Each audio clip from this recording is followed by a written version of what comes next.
Hey, boy. Byron and Christy Kepps have only just moved in. Christy explained what happened to their previous home. The roof's off, the windows are out, the ceilings are caved in, there's mud everywhere, fish in our yard. It was just, I don't know, it was devastating. I just lost it.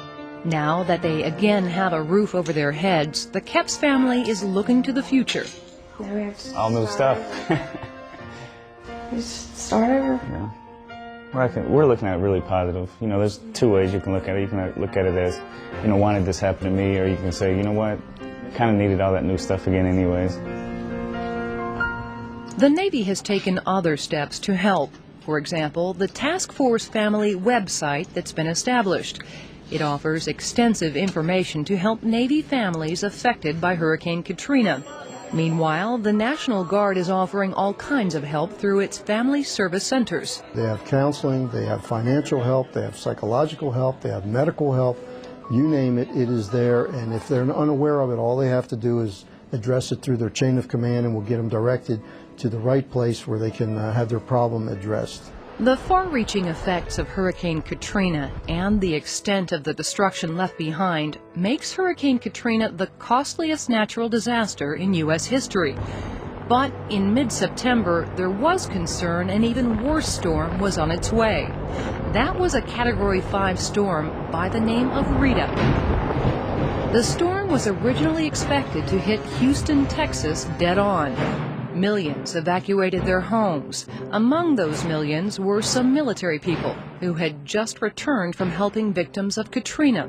Having seen Katrina's devastation firsthand, I wasn't sure what to expect here, and I think that's what scared me the most. I thought, oh my God, I looked at my home, I thought I would never see it again. When we left our house, my husband and I both looked back and thought that was it. Even as people were evacuating their homes, response agencies got to work preparing for the worst. This state emergency operations organization trains to do this kind of stuff with the National Guard. This is a pretty well put together package, I think. So they bring to it a lot of experience that they get through actually handling emergency situations. Houston residents got lucky. Hurricane Rita made landfall several miles away from the city along the Texas-Louisiana state line. Thankfully, the storm had lost strength and was down to a Class 3 status at the time, and quickly lost its remaining strength over land. It's taken all the shingles off. Although the scope of the damage left behind was much less than expected, and the need for search and rescue was minimal, several Louisiana towns were devastated. Was this the worst nightmare that you guys had? I've never seen anything like it. Scenes of the destruction and stories of the horrors inflicted by this year's hurricanes are seen in television reports and newspapers every day. But nothing can compare to the reality of seeing the destruction firsthand. And it will be a very long time before an obvious difference is made. According to the latest reports, only about 25% of the cleanup work has been accomplished. In the meantime, one thing all Americans now know is that the U.S. military can and will be there to make a difference. I think we have to recognize that those kinds of events, natural disasters, are going to occur, that there isn't any other institution of our government that has the capacity, the capability, the numbers, and the medical competence, and the lift to move things, and the communication skills, and the information movement capacity. There isn't anyone else that can do that. Therefore, we have to expect we'll continue to be asked to do things like Katrina and Rita. At the peak of relief operations, more than 70,000 military men and women were involved, some 24,000 active duty, and more than 50,000 from Guard units, amazingly from every state. But it was an amazing response. It told me what's right about America.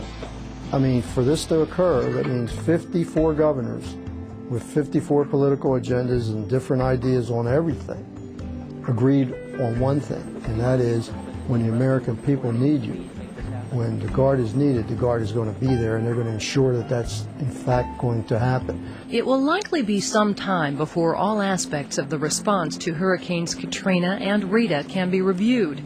and a while longer before a consensus is reached on the best way to respond the next time the United States faces a disaster of the magnitude inflicted by Hurricane Katrina.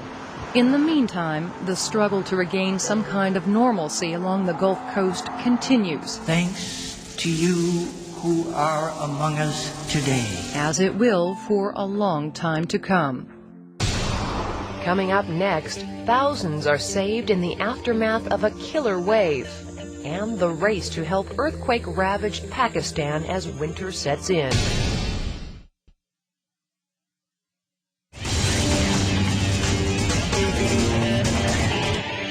Major natural disasters, both at home and abroad, were a key focus of U.S. military efforts throughout 2005. In October, an earthquake killed around 73,000 in Pakistan. 10 months earlier, a tsunami took the lives of more than 200,000 in South Asia.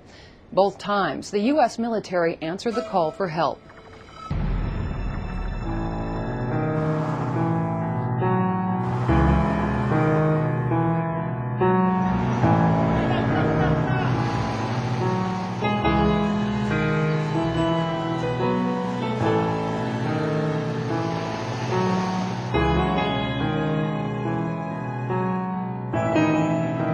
Nothing compares to what we saw today. Nothing. It's just frustrating that we didn't get to do more today.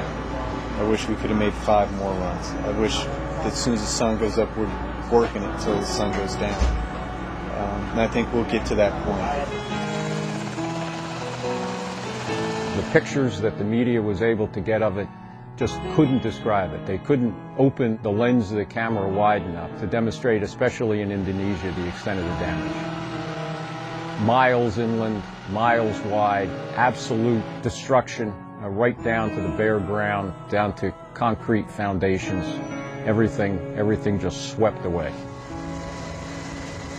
The American military was already answering the humanitarian call on New Year's Day 2005 in response to one of the greatest international catastrophes ever. On December 26, 2004, a massive earthquake rumbled underneath the sea off the coast of the Indonesian island of Sumatra. It measured at least 9.0 on the Richter scale, the 4th strongest since 1900. It generated a tsunami traveling outward with the speed of a jet airliner. Within minutes, a wall of water roared ashore and killed tens of thousands in Indonesia.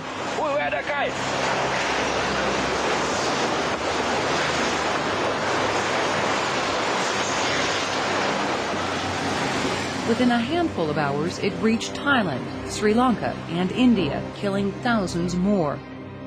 Before the day was ended, the wave had taken unsuspecting lives on the west coast of Africa, and within 24 hours traveled all the way around the world.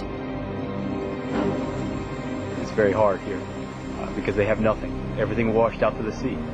They have the clothes on their back, and that's all. Their homes are gone, everything. Makes you really appreciate where we can come from. We're ready to go to work. The USS Abraham Lincoln Strike Group was dispatched to the most deeply affected area, Banda Aceh province of Indonesia. Soon, Combined Support Force 536 was formed to conduct Operation Unified Assistance. American forces operated in Thailand and Sri Lanka as well as Indonesia. Marine Lieutenant General Richard Blackman says the plight of tsunami victims motivated everyone assigned to CSF 536. It drove them to a level of performance that was really remarkable. They performed magnificently across the board, and I think because they sensed the incredible suffering of the people and initially the very hopeless nature of the circumstances. The numbers started piling up. 200, 300, 500, 1,000, 10,000. Then you sort of just become numb to the number of people, and you think, okay, that's the dead people. Now I'm worried about the people that are alive